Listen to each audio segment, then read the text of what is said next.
بن عمر، امام ابو نعیم نے لکھا ہے اس کو، حضرت سالم بن عبداللہ حضرت عبداللہ ابن عمر کے صاحبزادے، اور جو تسلسل آ رہا ہے نا صوفیاء کا، اس جماعت کے سرخیل ہیں، اہل ذکر تھے، اہل وجد و سرور تھے، کیفیات والے لوگ تھے۔ حضرت سالم بن عبداللہ رضی اللہ تعالیٰ عنہ طواف کعبہ کے لیے تشریف لے گئے حرم مکہ میں، تو طواف آپ فرما رہے تھے تو اللہ تعالیٰ اپنے نیک بندوں کی محبت لوگوں کے دلوں میں ڈھال دیتا ہے، لوگ دور دور سے آتے، آپ کی دست بوسی کرتے، دعا کراتے۔ خلیفہ کو کسی نے بتایا کہ حضرت سالم بن عبداللہ آئے ہوئے ہیں، وہ بھی چلا گیا، اور جب اس نے دیکھا نا بڑا رش ہے تو وہ انتظار کرنے لگا۔ حضرت طواف سے فارغ ہوئے، 8واں استلام جب کر لیا تو آگے بڑھا، ہاتھ ملایا، کہنے لگا جی میں گورنر ہوں، خلیفہ ہوں مکے کا۔ اب نے فرمایا تو میری باتوں کی سمجھ آ رہی ہے آپ حضرات کو؟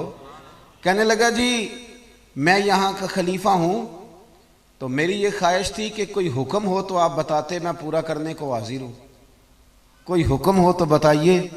تو حضرت سالم بن عبداللہ رضی اللہ تعالیٰ عنہ اس کا چہرہ دیکھا تو فرمانے لگے کس نے گورنر بنایا تجھے؟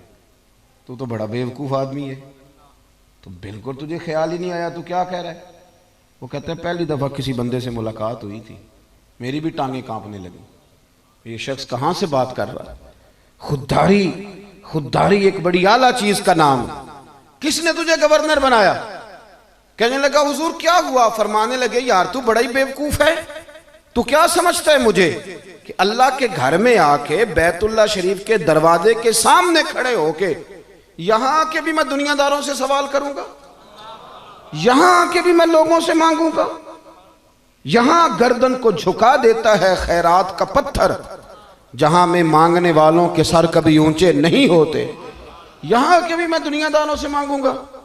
کہتا ہے مجھے تو پسینے آنے لگے، جب میں فارغ ہو کے وہاں سے نکلا تو باہر آ گیا، میں مسجد الحرام سے باہر، میں سوچ میں پڑ گیا۔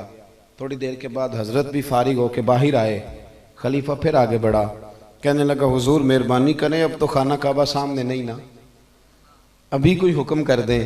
آپ فرمانے لگے چل ٹھیک ہے، تو نہیں باز آتا تو بتا تجھ سے دین مانگوں کہ دنیا مانگوں؟ کہنے لگا حضور میرے پاس تو دنیا ہی ہے، دین تو آپ کے پاس ہے۔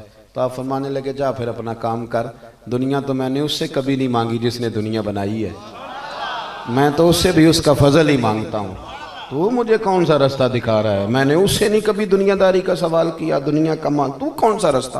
خودداری اختیار کر۔ پتہ ہے لوگ ہمیں خرید کیوں لیتے ہیں؟ الیکشن میں بولیاں کیوں لگتی ہیں؟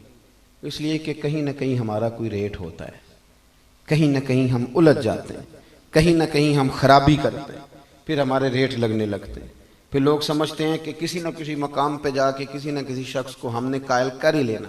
دوستو بالخصوص نوجوانوں یاد رکھنا، جو لوگ محنت کے ساتھ آگے جاتے ہیں انہیں کم گرایا جاتا ہے۔ وہ اقبال کے بیٹے نے کہا تھا کہ ابا جی آپ تو لندن میں ہیں، مجھے پیسوں کی ضرورت پڑ گئی، اجازت دیں تو تھوڑا سا کسی سے قرضہ لے لوں، آپ کے نام پہ قرضہ لے لوں تھوڑا سا؟ تو اقبال نے وہاں نظم لکھ کے بھیج دی جاوید کے نام، کہنے لگے دیار عشق میں اپنا مقام پیدا